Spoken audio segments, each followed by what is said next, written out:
Boa noite, alunos do EJA. Essa seria a nossa última aula para finalizar este semestre. Seria uma revisão também sobre regionalização do espaço mundial. Professora Priscila, de Geografia, e nós vamos rever alguns assuntos que nós já estudamos e também conhecer um pouquinho mais sobre a regionalização do espaço mundial.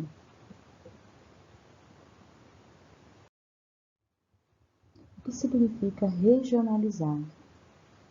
Regionalizar um determinado espaço geográfico significa dividir, agrupar suas partes e regiões de acordo com as características comuns previamente estabelecidas.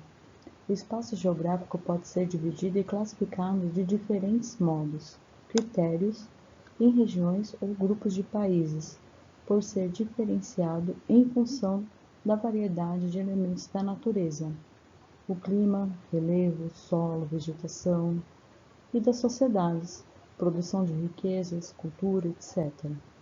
Podem existir diferentes propostas de regionalização, pois quem agrupa ou reúne suas partes o faz de acordo com uma finalidade específica. Regionalizar, primeiramente, precisa ver o tipo de espaço que nós temos. Algumas características podem ser semelhantes, como a natureza, que seriam os elementos naturais, podem ser os elementos sociais, ou o grupo de pessoas que ali vivem também. Aqui nós temos o planisfério, e aí para analisar, como o mundo está regionalizado, então o que nós podemos observar neste planisfério? Primeiramente, a visão que nós temos aqui seria dos continentes. Então, o mundo ele está regionalizado a partir do grupo de continentes. Então, nós temos os continentes americano, que está subdividido entre América do Norte e Central e América do Sul, porém formam um único bloco continental. Nós temos a África, a Europa, a Ásia e a Oceania, além da Antártida.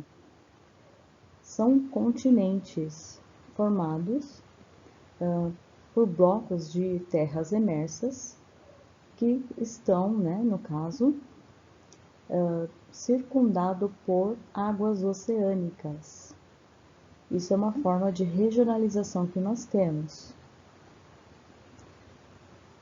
Isso é o nosso mundo, É uma forma de regionalizar também.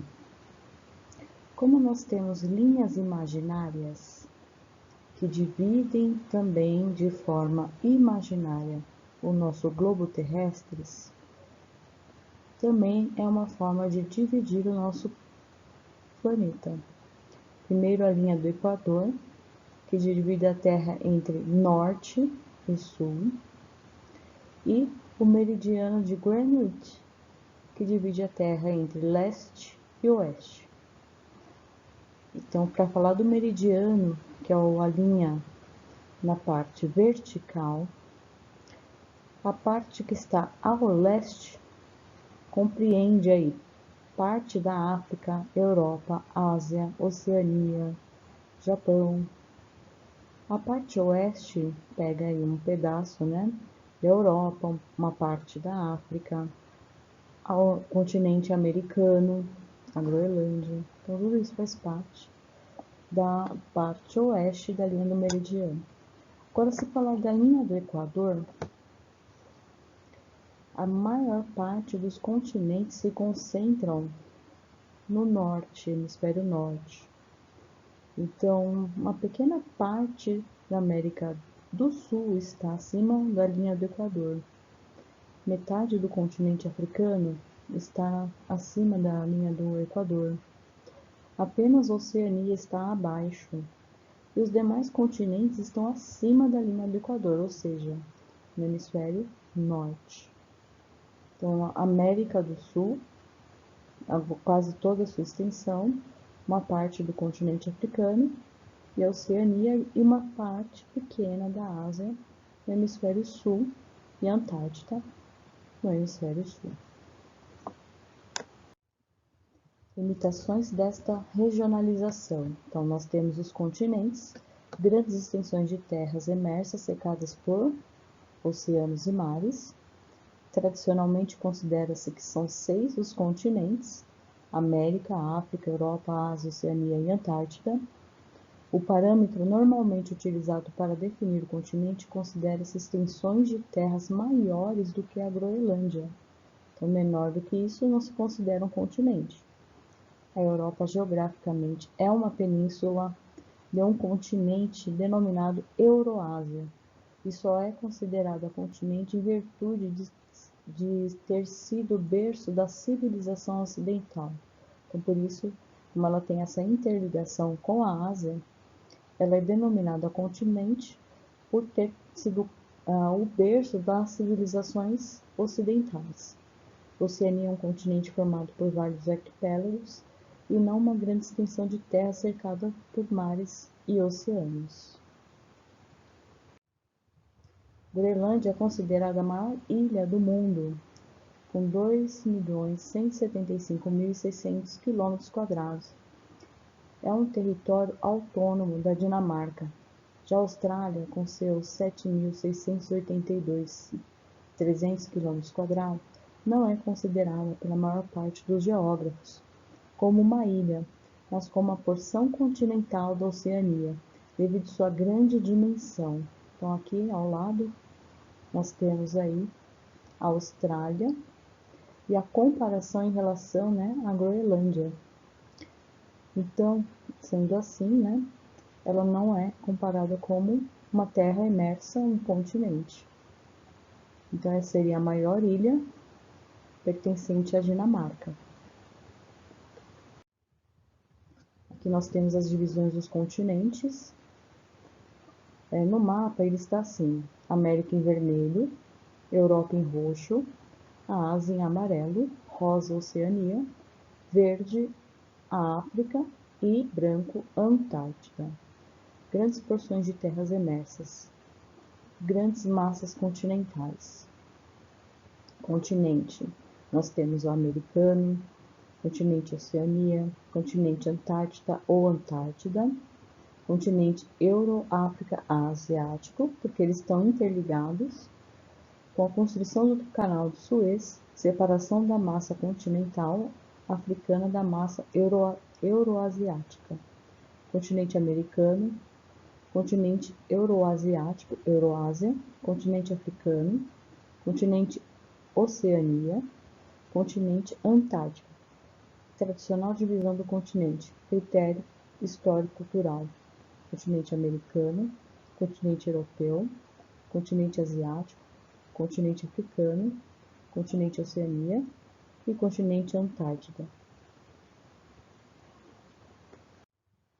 A regionalização do mundo após a Segunda Guerra Mundial. Primeiro, por sistemas políticos e econômicos, blocos capitalistas e blocos socialistas. A ordem mundial bipolar, até o período de 1945 a 1991. O mundo era dividido por blocos, países considerados capitalistas e países que eram considerados socialistas. Então, aqui, pelo mapa, os que estão na cor verde eram considerados capitalistas e os países que estão em rosa eram países socialistas. Então, essa era a divisão do mundo. Era uma divisão política e econômica também. Então, até a Segunda Guerra Mundial, era assim que o mundo era dividido: quem era socialista e quem era capitalista. Depois, segundo, por sistemas políticos e econômicos e nível de desenvolvimento. Aí nós teríamos primeiro, segundo e terceiro mundo. Aí no período de 1989.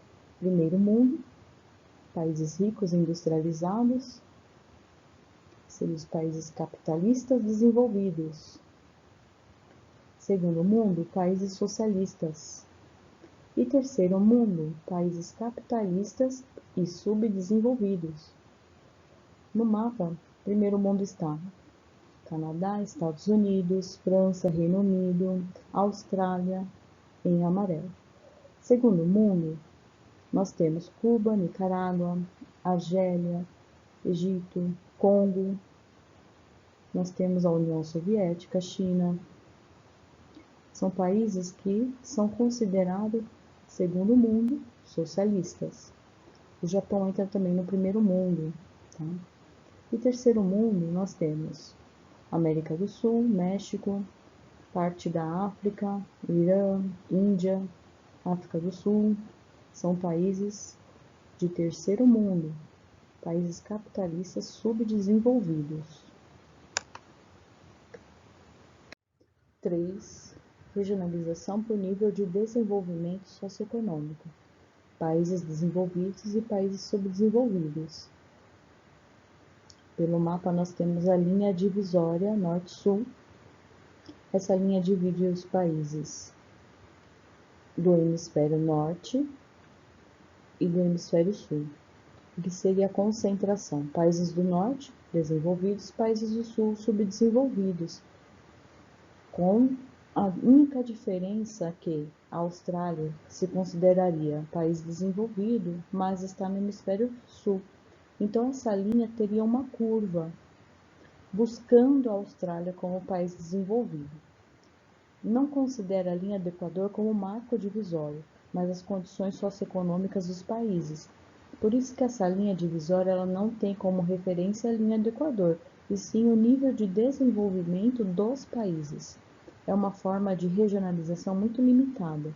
O leitor pode ser levado a considerar que todos os países do norte e todos os países do sul apresentam o mesmo nível de desenvolvimento socioeconômico, e não é bem assim.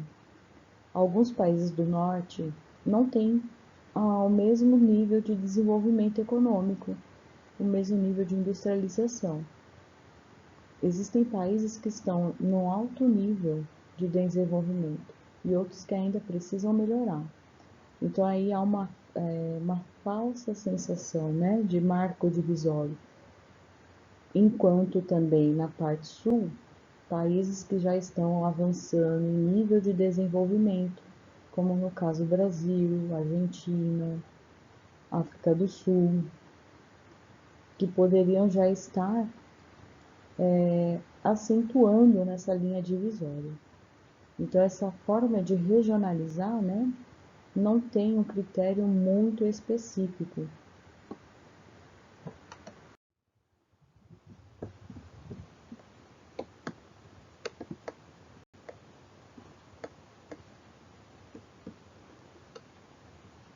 Países emergentes, também chamados de economias emergentes ou de países em desenvolvimento, são aqueles classificados como subdesenvolvidos e que, no entanto, apresentam um relativo desenvolvimento econômico e social, em comparação com as nações mais pobres do planeta. São países que possuem níveis médios ou até um pouco elevados de desenvolvimento humano. Ou seja, a população até tem condições de vida melhor, um padrão de vida melhor, bem como um certo nível de industrialização e crescimento econômico, embora seja praticamente possível generalizar dados e informação semelhante para todos os países inseridos nessa classificação. Nesse contexto, executam-se os países que viviam períodos socialistas, ou mais precisamente de uma economia planificada, tais como a Rússia e a China, embora a abertura posterior de suas economias tenha permitido a ampla entrada também de empresas estrangeiras. No caso da China, essas empresas, via de regra, devem-se sempre a se associar em joint venture a uma empresa local que instalaram-se nas áreas denominadas por Zonas Econômicas Especiais, que é as EEs. Já a Rússia, enquanto União Soviética, priorizou uma industrialização focada nas indústrias de base e de bens de capital, concentrando os esforços no desenvolvimento de siderúrgicas, metalúrgicas, indústrias de químicas, têxteis, entre outros. Então aqui eu coloquei alguns exemplos de países emergentes por continente, que são bastante industrializados. América Latina, no Brasil, Argentina e México. Na Ásia, os tigres asiáticos, que seria a Coreia do Sul, Taiwan, Hong Kong, Singapura, os Novos Tigres, né, que é a Tailândia, a Indonésia e também a Índia, e na África, a África do Sul. Só para recordar também, né, que há uma divisão também segundo, né, a questão da religião, o mapa de civilizações segundo Hamilton. Então, o mundo dividido em relação à cultura religiosa. Então, o que nós temos aqui seria os países da cultura ocidental, cristã ortodoxa. Nós temos também a cultura latino-americana. Nós temos a cultura, né, da chinesa. Nós temos a cultura budista, a japonesa. E também configura uma outra forma de divisão do mundo pela cultura religiosa, né? E que foi uma tese defendida, né, pelo Hamilton, Samuel Hamilton, que formulou essa ideia de que o choque de civilizações ocorre pelo fato das pessoas, né, terem culturas diferentes, e com o processo de globalização ficou mais acentuado esse choque entre as nações. Bom, finalizo por aqui. Seria a nossa última aula do terceiro ano e para a próxima semana a nossa prova final. Então, agradeço a vocês por todo o empenho, toda a dedicação, todo o esforço que vocês tiveram nesses dias que nós tivemos aulas remotas. Sei que não foi fácil para ninguém, mas chegamos até aqui e sei que tudo que foi aprendido na dificuldade, na luta, e vai ser muito válido no futuro de vocês também. Eu agradeço mesmo de verdade pelo apoio que eu obtive de cada aluno, pela paciência, pela compreensão, e só tenho que agradecer mesmo, de verdade, por tudo que vocês fizeram por nós, professores, e pela paciência também que vocês tiveram com a gente. Com fundo do meu coração, desejo o maior sucesso na vida de vocês. Um forte abraço.